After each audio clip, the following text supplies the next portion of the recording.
אוקיי, אז זה ברמה של הנתונים של המוצר. עוד פעם, עדכונים של מחירים, של מלאי, של כמויות, וכל מה שנוגע לזה, הכל אפשרי לעשות דרך הנתונים. כמובן נותן עוד הרבה מאוד אפשרויות. בוא נגיד שזה דברים ברמה שאולי כדאי להתעסק רק כשמבינים מאוד טוב את המערכת, אבל זו האפשרות הזו. מעבר לכך, בחלון הזה אין עוד יותר מדי דברים שצריך לדעת, מכיוון שזה קשור, זאת אומרת, למראה של האתר, לפיצ'רים שיש בו. למשל, בהרחבות יש כל מיני ווידג'טים, כל מיני אופציות כאלו ואחרות. עכשיו, גם כשכתוב משלוחים, תשלומים, סיכומי הזמנות, זה לא משהו שקשור באמת לניהול של החנות שאתה צריך לדעת וצריך להסתכל בזה כדי לנהל את ההזמנות וכולי. זה דברים שקשורים לניהול עצמו של הניהול של המערכת, מה שנקרא. למשל, תלחץ על משלוחים, אתה רואה את השיטות של המשלוח. אם תלחץ על תשלומים, אתה תראה את השיטות תשלום. אז זה פחות מעניין את מי שמנהל את החנות, זה ברמה יותר של התכנות. מחירות, בחלונית הזו באמת יש מה לראות ומה להבין. קודם כל, ההזמנות, זה מה שראינו גם בלוח הראשי, בלוח הכניסה.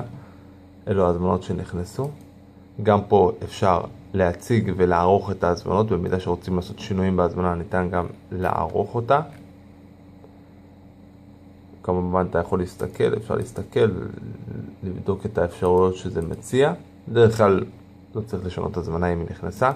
החזרות זה במידה שמישהו החזיר, יש פה איזשהו מעקב על החזרות.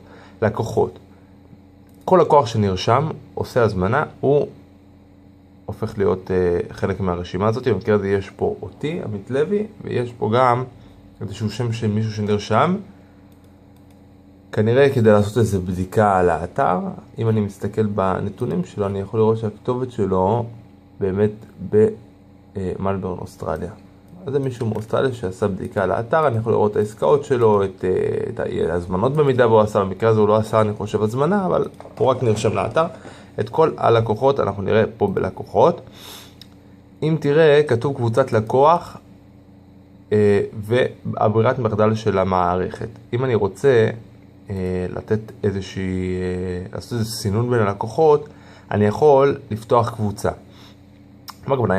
אם יש לקוחות שהם קונים הרבה, אתה רוצה לסנן אותם, לשים אותם בנפרד, אז אני הוספתי עוד איזושהי קבוצה בשם לקוחות נבחרים, פשוט עשיתי הוספה, לקוחות נבחרים, רשמתי את הפרטים שאני רוצה בשביל השם של הקבוצה הזאת, פשוט מאוד. עכשיו, כשאני הולך ללקוחות, אני יכול לראות שאני הולך לערוך את כשאני עושה עריכה של השם, אני יכול לבחור את קבוצת הלקוח, למשל לעשות אותו בלקוחות נבחרים.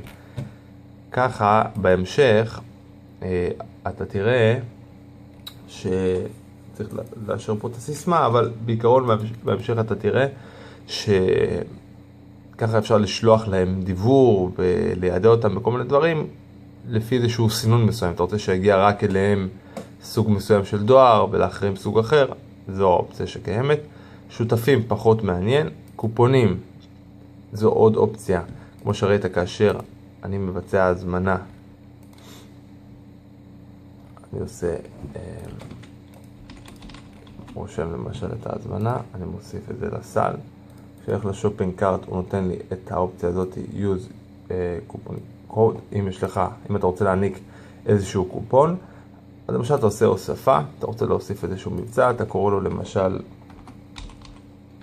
לצורך העניין, ליאור, הקוד זה 1, 2, 3, 4, 5, הסוג ההנחה זה אחוזים, ההנחה זה 10% למשל, סך הכל הסכום הכולל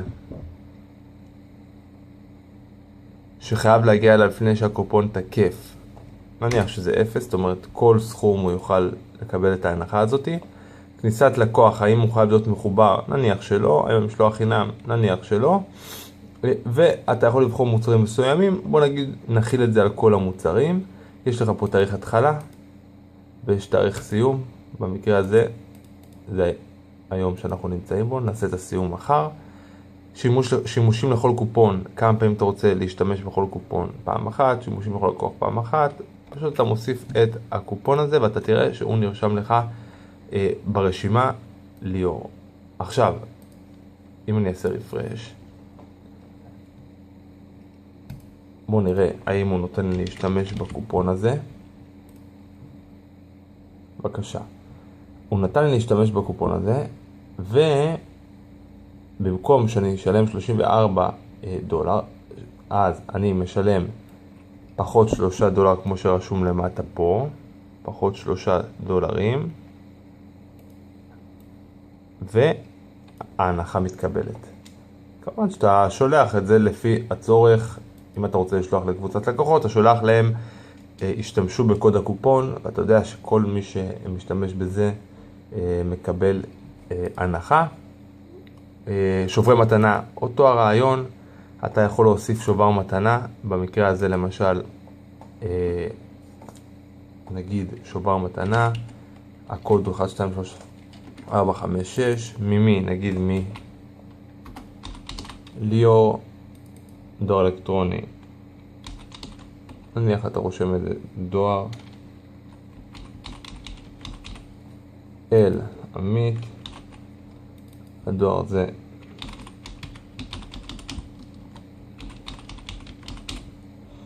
הנושא זה יום הולדת נניח, אתה רושם מזל טוב, ותודה, סכום 20. בוא נראה. אתה רואה קיים פה שובר מתנה. בוא נראה אם אני מתחבר, זה באמת נותן לי את השובר הזה. נותן לי להשתמש בשובר הזה.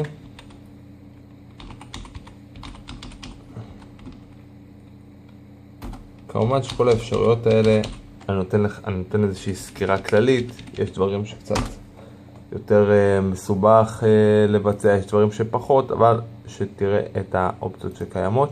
אם אני הולך ל-Checkout פה, אם אני הולך ל-View Cart, אני אראה את ההזמנות שלי שעשיתי לכאורה. בואו נראה אם אני יכול להשתמש בקופון הזה, בשובר מתנה. 1, 2, 3, 4, 5, 6. בבקשה, קיבלתי שובר מתנה על סך $20, ואוצ'ר.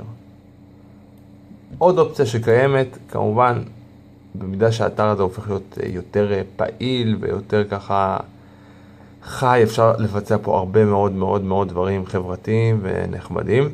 זה ברמה של הקופונים והשוברי מתנה. ודואר, שזה בעצם הדיבור, אני רוצה לשלוח ללקוחות שלי איזשהו הודעה כלשהי.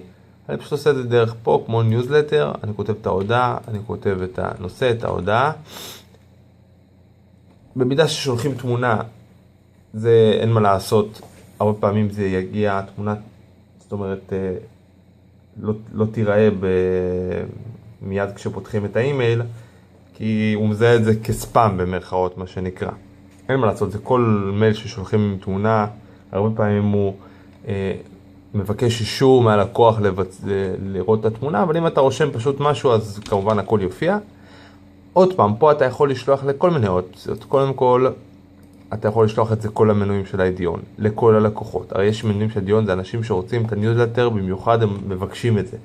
לא כולם מבקשים, אבל אתה יכול לשלוח לכל הלקוחות, אתה יכול לשלוח לקבוצת לקוח. אתה זוכר שאמרנו קבוצת לקוח, ופתחנו לקוחות נבחרים, אני יכול לשלוח גם רק להם. אתה יכול לשלוח ללקוח מסוים, למשל אתה לוחץ לקוחות, אתה עושה, נגיד מחפש איזשהו שם, אתה רואה השם קופץ. אגב, המערכת בנויה שהרבה פעמים אתה כותב, גם המוצרים, גם בלקוחות, אתה כותב עוד אחת, והוא מקפיץ לך את האופציות שקיימות. אז זה ברמה של הדואר, של המחירות, והמערכת זה עוד פעם דברים שקשורים להגדרות, דברים שהם יותר קשורים לפרטים הטכניים, פחות לניהול של החנות. אז אם אני מסכם את זה בכמה מילים, בשביל לנהל תחנות אנחנו צריכים לשים לב לעמוד הראשי, להציג את הפרטים של ההזמנה שנכנסה, להשקיע בזה 5 דקות כדי שהכל יתבצע בצורה טובה, פרטי הזמנה, פרטי תשלום, פרטי משלוח, מוצרים, איזה מוצרים הוזמנו, לעדכן את ההיסטוריה של הזמנה. אנחנו יכולים לבצע איזשהו ניהול של לקוחות, של קופונים, של שוברי מתנה, זה תחת המילה מחירות, כל מה שנכנס פה. מעבר לזה, כל הדברים האחרים מאפשרים ניהול של מוצרים, ניהול של קטגוריות, פחות כמובן רלוונטי, אין צורך לדעת יותר מדי מה הדברים האלה עושים בשביל לנהל תחנות. בעיקרון מה שחשוב זה הלוח ראשי, המחירות, וזה הכל.